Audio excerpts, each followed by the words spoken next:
স্পোর্টসের ইতিহাসে সব থেকে বড় ইভেন্ট অলিম্পিক্স শুরু হয়ে গেছে। সামার অলিম্পিক্স 2024 সালে প্যারিসে অলরেডি শুরু হয়ে গেছে। ইন্টারনেটে বলা ছিল 26 তারিখ থেকে, কিন্তু আই ডোন্ট নো কেন 24 তারিখ থেকে মেন ইভেন্ট শুরু হয়ে গেছে। স্যার বিশ্বাস করতে যায় না আর কাউকে, এই যে কলিযুগ ভাই, সত্যি কলিযুগ। তো 206টা দেশের মধ্যে প্রায় 10,500 অ্যাথলিট 329টা ইভেন্টে পার্টিসিপেট করছে। বলে রাখা ভালো, আমাদের ইন্ডিয়ার তরফ থেকে 117 জন অ্যাথলিট গেছে, যার মধ্যে 70টা মেল এবং 47 জন ফিমেল। এবার কিছু কিছু ছোট ছোট ইনফরমেশন আমি দিয়ে দিই। ইন্ডিয়ার এবারে যে স্পন্সর হয়েছে অলিম্পিক্সের জন্য ভারত পেট্রোলিয়াম, এবং যে জার্সি স্পন্সর হয়েছে সেটা হচ্ছে পিউমা। ওকে, এর সঙ্গে 140 জন সাপোর্ট স্টাফও আছে আমাদের প্রত্যেকটা প্লেয়ারকে সাপোর্ট করার জন্য, তাদের সাহায্য করার জন্য। তো লোকেশন আমি অলরেডি বলেই দিয়েছি, প্যারিস, ঠিক আছে।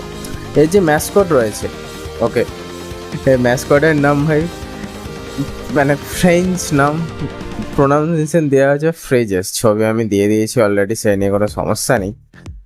এবার বলে দিই ইন্ডিয়া কোন কোন স্পোর্টিং ইভেন্টে পার্টিসিপেট করছে। আমরা জানি ইন্ডিয়ান তরফ থেকে কিছু লিমিটেড স্পোর্টিং ইভেন্টে আমরা পার্টিসিপেট করি, বিশেষ করে সেই লিমিটেশনটা অ্যাথলিটসে এলে আরও কমে যায়। হ্যাঁ, কবে যে একটা 200 মিটার 400 মিটারে একটা স্প্রিন্টার পাবো কে জানে।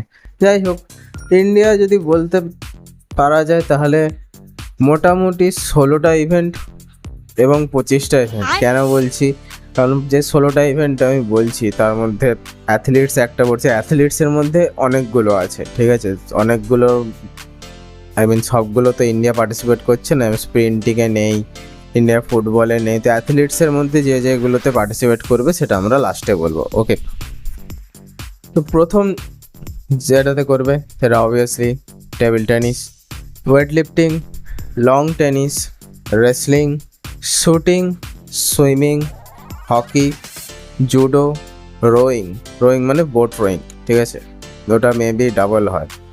তারপরে সেলিং, ইন্ডিভিজুয়াল সেলিং, ব্যাডমিন্টন, এবং বলে রাখি এইখানে টেনিস, টেবিল টেনিস এবং আমাদের রেসলিংগুলোতে মেন্স ওমেন্স আছে আমরা সবাই জানি, এবং tennis, table tennis and badminton, এই তিনটাতে মিক্স, ডাবল, এরকমও আছে ব্যাপার। ওকে, সেটা নিয়েও আশা করি এক্সপ্লেনেশন করতে হবে না, এতটা বুদ্ধি আমাদের মাথায় আছে, যে না থাকে ব্রেনে খাবি যা। ये बड़ी अच्छी बात कही आप। তারপরে আসি ব্যাডমিন্টনের পরে ইকুয়েস্ট্রিয়ান। ইকুয়েস্ট্রিয়ান হচ্ছে সেইটা যেটা সেই পুরোটা আর্মার পরে একটা সরু ছুঁচের মতো তলোয়ার নিয়ে সোজা সোজা খুঁচায়, লেজিট খুঁচায় ওটা ভাই। ওকে, এবং তারপরে আছে বক্সিং, গলফ এবং আর্চারি। লাস্টে আছে আমি বলেছিলাম অ্যাথলিটস। ওকে, অ্যাথলিটসের মধ্যে যে যেগুলোতে আমরা পার্টিসিপেট করছি আমরা সেইগুলো নিয়ে কথা বলবো। অ্যাথলিটসের মধ্যে আমরা পার্টিসিপেট করছি হাই জাম্পে, লং জাম্পে, জ্যাভলিন থ্রো, আমাদের গোল্ডেন বয় জ্যাভলিন থ্রোতেই আছে, আমরা খুব ভালো করে জানি। শর্ট পাট 4x400 মিটার র্যালি, স্টিফেল চেস, ये क्या है? মিক্স ম্যারাথন, 20 কিলোমিটারের ওয়াক এবং 20 কিলোমিটারে মিক্স ওয়াক। আমি জানি না এই লাস্টে দুটো আমার খুব মানে জানি না অ্যাকচুয়ালি যে কি মিক্স ওয়াক, আর দুটোই ওয়াক, একটা মিক্স ওয়াক, দুটোই 20 kilometre, I have no idea.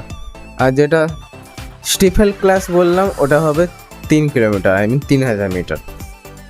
তো মোটামুটি এই কতকগুলো ইভেন্ট অল ওভার 25টা ইভেন্টে আমাদের ইন্ডিয়ান পার্টিসিপেট করছে, ইন্ডিয়ান অ্যাথলিটস। আর best of luck to them, because it's the biggest sporting event. Okay, এখানে ফুটবলও আছে, এখানে বাস্কেটবলও আছে, এখানে হকিও আছে, এখানে সুইমিং আছে, টেবিল টেনিস আছে, এখানে বক্সিং আছে, জুডো আছে, এভরি কাইন্ড অফ স্পোর্টস আছে। ইভেন এমন এমন স্পোর্টস আছে যে স্পোর্টসগুলো হয়তো ইন্ডিয়াতে মানে কী বলবো, ফেমাস হওয়া তো দূরের কথা, মানে সেরকম এক্সপোজারই পায়নি। ইন ফিউচার আশা করি পাবে। তো দেখা যাক, অলরেডি আমাদের আর্চারি টিম তো নেমেই গেছে, কিন্তু খুব একটা ভালো হয়নি। একজন 14তে আছে, একজন দেখলাম 39-এ আছে, একজন দেখলাম এখন 16তে আছে। তো খুব একটা ভালো স্টার্ট নয় আমাদের জন্য, আশা ছাড়বো না, আমরা এগিয়ে যাবো, কারণ আমরা ভারতীয়, আমরা শেষ অবধি লড়ে যাই। দেখা যাক এবারে কটা সোনা, কটা রূপো এবং কটা ব্রোঞ্জ আসে। তো সবাই কমেন্টে আমাদের ইন্ডিয়ান সমস্ত অ্যাথলিটসের জন্য বেস্ট অফ লাক লিখে যাও।